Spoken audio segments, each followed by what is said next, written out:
지금 이 시기 주의와 관심을 기울여야 할 교통 이슈를 짚어드립니다. 한 주간 교통 이슈.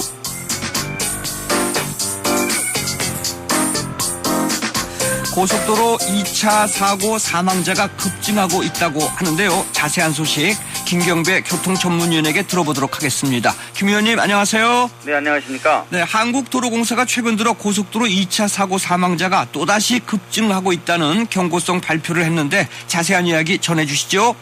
네, 엊그제 분석이 끝난 한국도로공사 상반기 고속도로 교통사고 사망자 통계 내용인데요. 네. 그런데 2012년 이후 계속 감소됐던 2차 사고 사망자 수가 2014년 34명에서 2015년 33명에서 다시 점차 늘고 있다는 겁니다.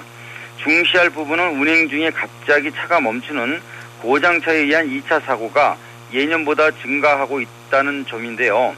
고속도로에서는 멈춘다는 자체가 곧 사고 위험 요인이 되기 때문에 더 위험합니다. 그렇죠. 갓길 또한 그 절대적인 안전지대가 될 수 없는 것도 사실이겠고요. 이런 운행 조건에서 발생되고 있는 2차 사고 위험은 주행 차선, 특히 그 1차로는 더 위험하고 인명피해와도 직결되는 치명적 요인이 될 수밖에 없다는 거죠. 네. 그 빠른 속도 대비 가시거리는 짧고 또 고속도로라서 제동거리는 상대적으로 길어지는 것도 2차 추돌사고 원인이라서 주행 차선 위험이 더 큰 것이군요. 그렇습니다. 2차 사고 자체가 졸음이나 무의식에서 발생되는 대형 사고다 보니까요.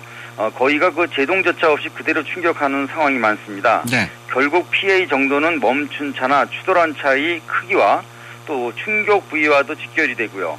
이러다 보니까 인명피해 역시 탑승 인원수에 따라 달라지는 변수도 적지 않게 나타나고 있습니다. 네.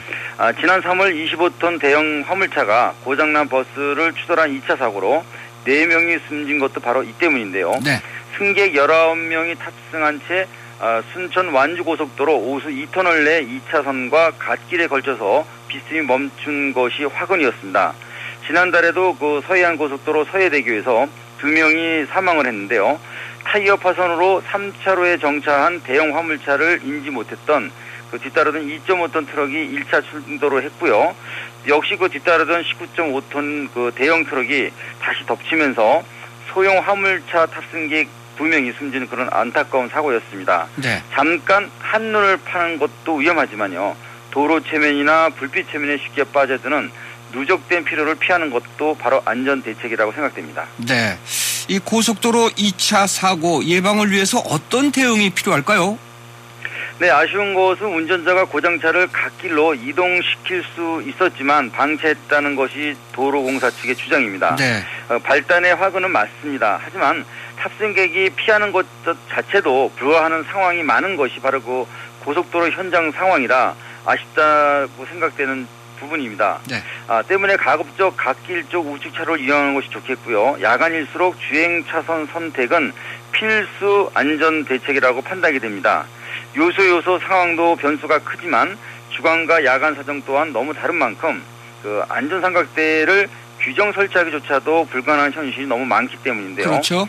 물론 그 가능하다면 고장차 바로 뒤에라도 네. 사방 500m에서 확인 가능한 불꽃 신호기나 또 그 자체 발광 고장 표시기 등을 설치하고 피하는 이런 운전자 준수사항 이행도 매우 중요하다고 생각이 됩니다. 네. 다음은 그 콜센터 1588-2504로 연락을 하라고만 할 뿐 정작 통일된 안전행동 요령 매뉴얼이 없는 상태에서 이렇게 강조만 하는 상황이니 책임은 결국 운전자 몫이라는 것이죠. 네.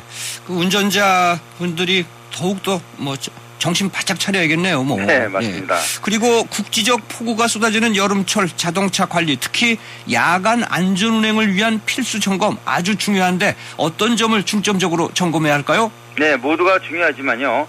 타이어 상태만큼은 출발 전 반드시 확인하는 것이 중요합니다.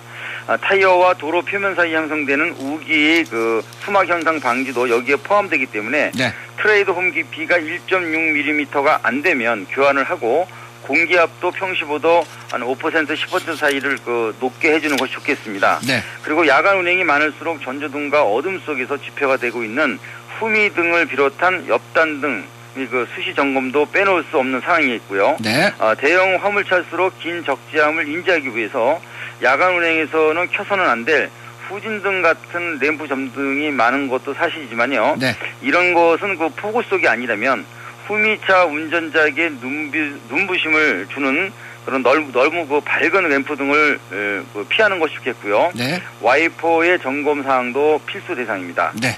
그리고 마지막으로 요즘 그 핫 이슈로 뜨겁게 떠오르고 있는 이 자율주행 자동차 오작동과 사고가 잇따르고 있어요. 그렇습니다.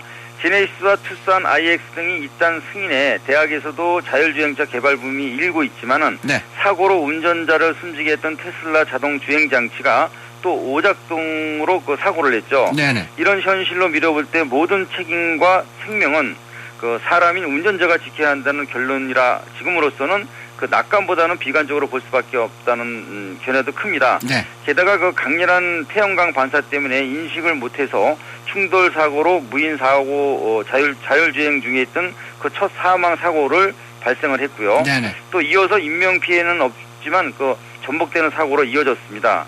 그 펜실베니아주의 그 고속도로를 자율주행하던 중에서 네. 그 가드레일과 중앙분리대와의 충격으로 전복됐기 때문에 이런 자율주행은 지금으로서는 그 주차장 발레 파킹이나 일반 차와의 접촉이 없는 전용 고속도로 운영 정도로 시작돼야 할 것이라고 저는 생각이 됩니다. 네. 김경배 교통위원님 오늘 말씀 감사합니다. 네, 감사합니다. 네.